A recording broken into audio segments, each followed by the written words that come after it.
Big hole for a big plant.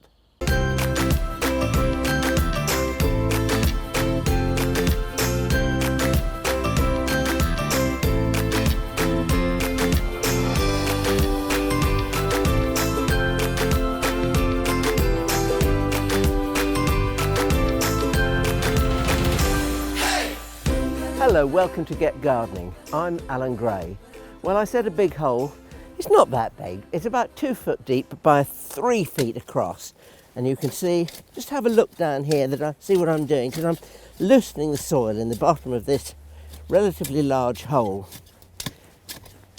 Now that's quite important because, well, we'll come to that in a minute. Let's talk about what we're going to plant.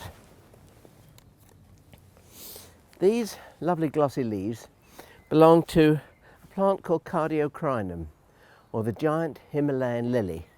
And this has quite a history.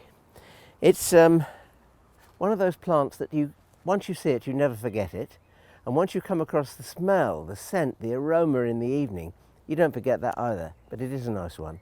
It's wonderful. It wafts on the air towards you from about 30 yards away. But it's a tall growing plant. It can grow up to 14 feet tall. And it does so, especially on the western side of the country. But here in the east, where it's very dry, it will struggle to do that. But if I get to 6 to 8 foot, that's good enough for me. Now, Cardiocrinums, they grow from this bulb like a lily bulb with scales on it. And when they flower, they die. But before they die, they set masses of seed. And they also make lots of little offsets around the edge of this mother bulb. And they then take 3 or 4 years to build up enough strength to flower, and the whole thing happens again. So if we get a colony of these growing, we should get flowers every year. In the 19th century, the rich mill owners up north, where they built huge mansions, built huge gardens to go with those mansions.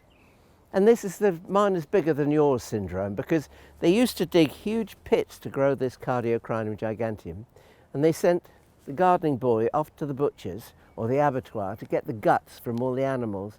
And then at the bottom of this huge pit, they would put all the guts and the offal in there, and then they'd put well-rotted muck on top of that, then soil, then muck, then soil, and so on, until you get to the very top. Well, I can't do the guts.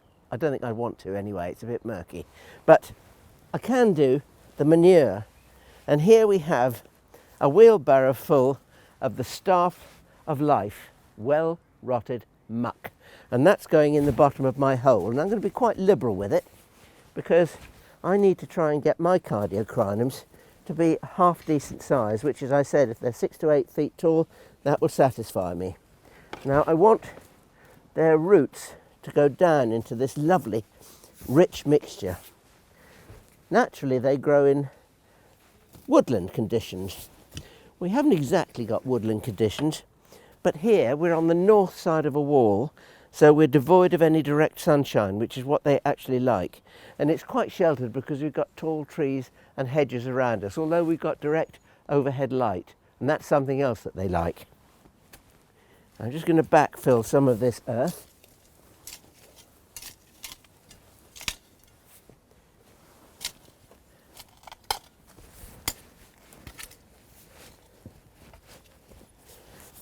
And then I'll repeat with another layer of well-rotted muck.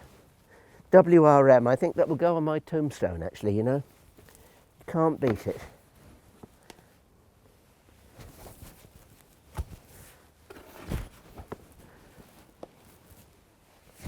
You'll also notice here that we have an irrigation pipe.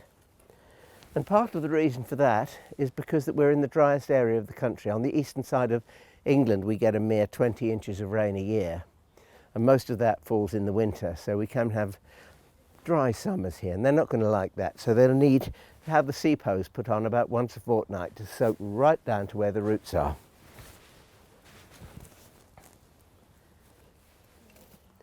I've got my hole 2 foot deep, 2 layers of manure and some soil right to the top. Now that's what you get. You see the bulb is really well rooted into this compost here, and it's sitting there just at the surface, and that's where I want it to sit in the soil, no deeper than that. So I've got my little rabbiting spade here.